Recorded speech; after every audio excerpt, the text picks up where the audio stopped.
Two recruiting classes in the Big Ten, two recruiting titles and number one classes for Dan Lanning and the Oregon Ducks. Justin Hopkins of ScoopDuck at On 3 joins me next to discuss just how Oregon is dominating and the impact of this year's class of 2025. From LA to Piscataway, all Big Ten all year long.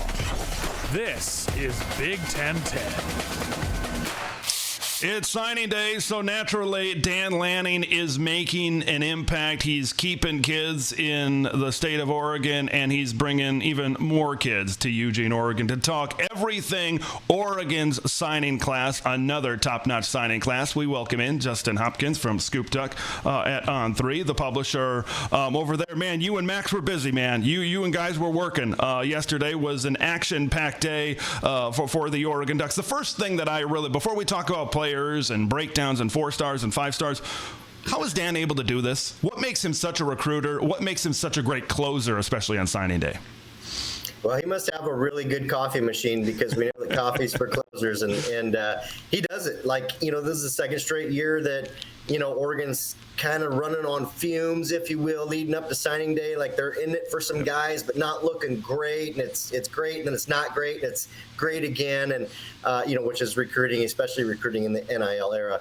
They I don't know what it is. I don't know what the secret sauce is, but they do a tremendous job closing. I'm sure that NIL is part of it. I do believe that in terms of Oregon, I don't know that they're out there just buying kids with more money, but I do know that they tend to kind of save their best offer for the end on the guys that they truly want. So I would imagine that some of that happened yesterday and Tuesday night as well. So, but it makes for fun storylines, it makes for headlines, and at the end of the day, that's what you want, because he'll take that success and then channel it into 2026, which is obviously already begun as well. So you talk about maybe the strategy behind some of these flips. Of course, the two big flips of the day for the Oregon Ducks. Naeem Offord, who was committed to Ohio State. They had a couple of really good corners. Of course, Devin Sanchez over there with the Buckeyes, but you flip him, the kid out of Birmingham, Alabama, very effective corner. We'll talk maybe more about secondary as well. And then the quarterback, right? When you put up that much stats and that Hawaii player of the year and you're out on the islands, yeah, you go to Oregon, right? Marcus Mariota, Dylan Gabriel, they've certainly got that track record over there. Jaron Kavawe, Sagapulatelli flips from Cal over to Oregon. I think we've been hearing a little bit of smoke for Jaron to be able to flip, but did any of this really surprise you that Oregon was able to land these two guys specifically? I know we'll talk about others, but I think this was the one that surprised me the most. And just the reason I say that, and it's ironic to think that, because you're talking about a lefty quarterback from Hawaii, that should be like, right in. You go to Oregon. That's what happens, right? No, and it's just kind of unique, because it looked like Cal had done a really good job, and I'm sure they had. And I believe that if you're looking at the two rosters, that was a pretty wide open quarterback room, giving him a great chance of potentially starting day one there. It's a great academic school. I mean, they have so much going for him. It looked like he was going to go to Cal. And come to find out, as we've interviewed JKS since his flip and since he signed, he basically went dark on both schools for like the couple days leading up to signing day. So I know in terms of Oregon, they were not feeling good. They were just, They assumed that he wasn't talking to him and he was going to go to Cal, and that was that, and they would just continue moving forward. Well, obviously they got the phone call and it was good news. And, that one was truly unique because, again, I was really surprised to see that he was going to go to Cal just based on all those things. And then, when it ended up being Oregon, it was like, oh, looky there. He did end up picking Oregon in the end. So kind of a unique one.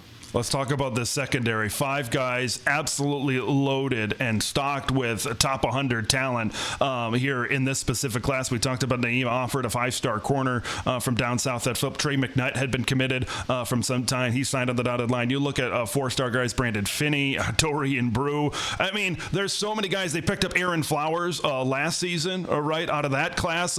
Which guy, if you had to pick maybe a guy or two, I know it's tough, but if you had to pick someone who really stands out that they could maybe come in onto campus, the 2025 season, 2026 season, and really make an impact for Oregon?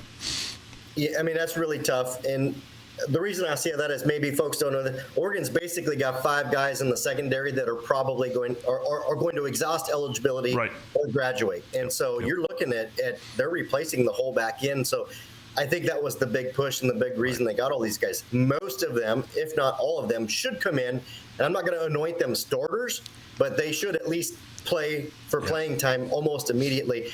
If you gun to my head, which one do you like the most? I would probably have to say that Naeem Offord's probably the guy as a 5-star corner, the number 12 player in the country. I mean, that's a big get. That's a guy that's going to go in right there, probably plug and play at corner. Again, I'm not going to anoint him a starter, but that's a guy that's going to compete for that spot. Trey McNutt at safety, again, a 5-star, like you said. Dorian Bruce, probably a guy that plays nickel, plays star for Oregon. So all three of those positions are different. I think you'll see them on the field next year. In what capacity, we don't know, but you'll see those guys.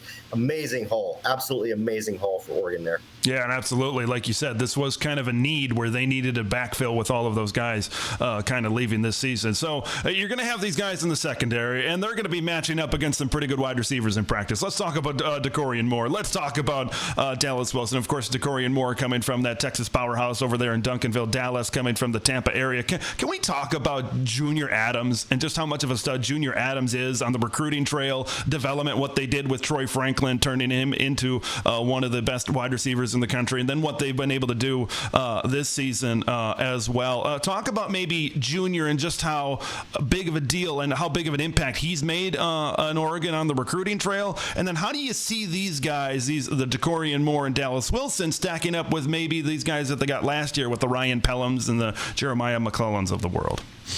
Yeah, I mean, obviously it's skill, it's talent, it's speed. These guys have all of that, and I think DeCorian Moore is a massive win. Like, you go into Texas, you get the number one receiver, you pull him, away from Texas A&M. Everybody down there wanted him. That doesn't happen. And so, that kid's a freak. He's going to be really good, like really, really good. What also compounds that is the fact that you went over to Florida and got Dallas Wilson almost a year ago, and the kid was committed, and then it got really hot and heavy here at the end because you knew Florida and Florida State and Miami weren't giving up, as they shouldn't, and you are able to hang on to Dallas Wilson. Again, that kid's just got magical speed, just glides across the surface there. And so, yeah, you put those two guys in there, and again, we're talking about a position group wide receiver that's going to see some guys exhausted and leaving the program after this season. So, they're going to need some guys there, whether it's these guys, whether it's, like you said, Jeremiah McClellan or Ryan Pelham that they signed last year, whether it's those guys.